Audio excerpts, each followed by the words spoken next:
Selamat datang di Bisik Kelam, tempat di mana cerita-cerita yang jarang dibicarakan kembali berbisik di telinga kita. Pelan, namun menggekas lama. Sebelum kita mulai, pastikan kamu sudah berada di posisi paling nyaman. Siapkan cemilan, matikan lampu jika berani, dan gunakan earphone. Karena cerita kali ini bukan sekadar kisah horor biasa. Malam ini, kita akan berjalan ke sebuah pantai di selatan Yogyakarta. Pantai yang oleh sebagian orang dianggap suci, oleh sebagian lain dianggap terlarang. Sebuah tempat yang dipercaya sebagai gerbang, bukan gerbang biasa, melainkan penghubung antara dunia manusia dan dunia yang seharusnya tidak kita datangi. Inilah kisah tentang Pantai Parangkusumo, gerbang gaib Laut Selatan. Dan dengarkan baik-baik, karena tidak semua yang datang ke sana pernah benar-benar kembali seperti semua. Parangkusumo tidak seperti Parangtritis. Jika Parangtritis ramai oleh wisatawan, Parangkusumo terasa lebih hening, lebih tua, lebih waspada. Pasirnya lebih gelap, anginnya tidak sekedar dingin, melainkan seperti membawa bisikan. Banyak orang datang ke sini bukan untuk berlibur, melainkan melakukan ritual. Malam itu, seorang pria, sebut saja Raka, datang bersama dua temannya. Mereka bukan peziarah, bukan pula orang yang paham adat. Mereka hanya penasaran. Katanya di sini gerbang ke Laut Selatan, ujar salah satu temannya sambil tertawa kecil.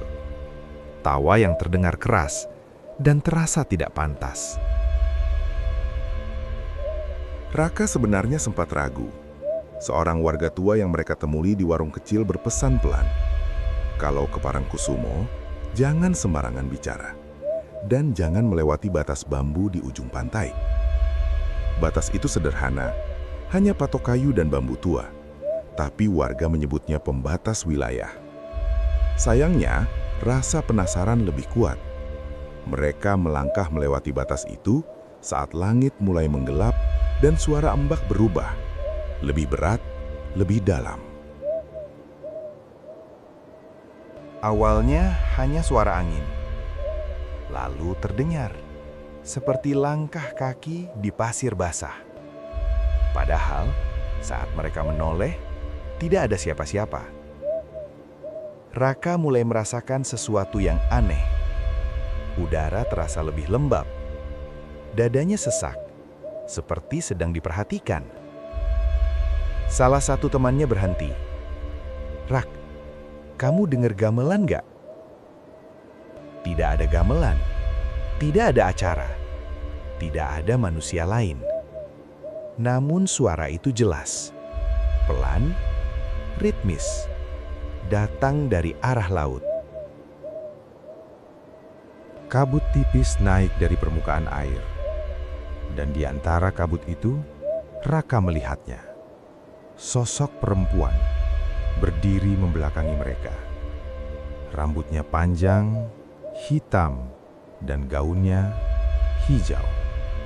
Tidak bergerak, tidak menoleh. Salah satu temannya tanpa sadar memanggil, "Mbak." Seketika angin berhenti. Ombak membeku sejenak. Dan rasa takut yang dingin menjalar dari kaki hingga tengkuk. Tanah pasir di sekitar mereka terasa turun, seperti pijakan yang perlahan tenggelam. Raka merasakan kakinya berat, sulit digerakkan. Dalam kepalanya muncul gambaran yang bukan miliknya. Istana, pilar-pilar besar, laut yang tidak biru, melainkan hitam kehijauan. Ia sadar satu hal, mereka sudah terlalu dekat. Parangkusumo bukan hanya pantai, ia adalah pintu. Dan malam itu, pintu itu tidak sepenuhnya tertutup. Di tengah kepanikan, suara berat terdengar dari arah belakang. "Pulang, sekarang." Mereka menoleh. Seorang pria tua berdiri di kejauhan. Wajahnya samar, suaranya seperti datang dari dalam tanah. Tanpa berpikir panjang, mereka berlari. Tidak menoleh lagi, tidak bicara. Hanya suara nafas dan jantung yang berpacu. Saat akhirnya melewati batas bambu itu, Raka terjatuh.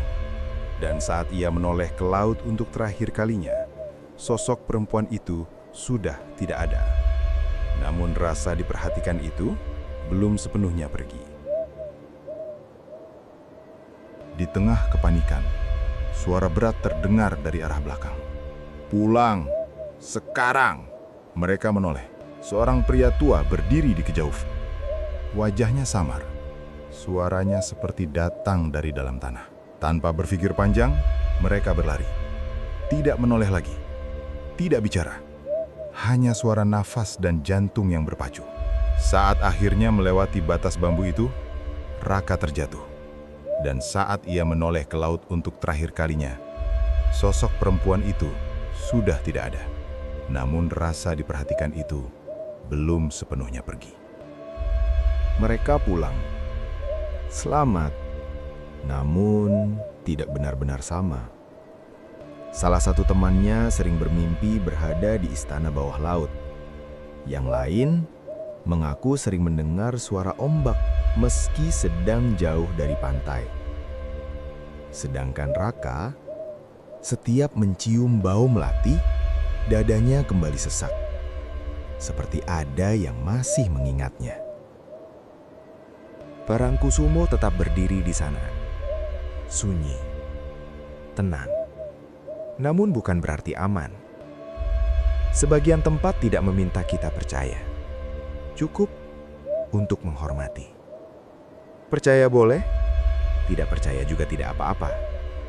Namun setiap kisah selalu punya alasan untuk diceritakan. Terima kasih sudah meluangkan waktu bersama Bisik Kelam malam ini.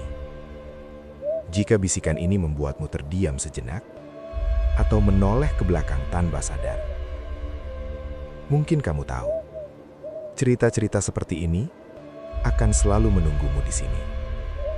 Sampai bertemu di kisah kelam berikutnya. Dan seperti biasa, jaga diri, jaga sikap, dimanapun kamu berada.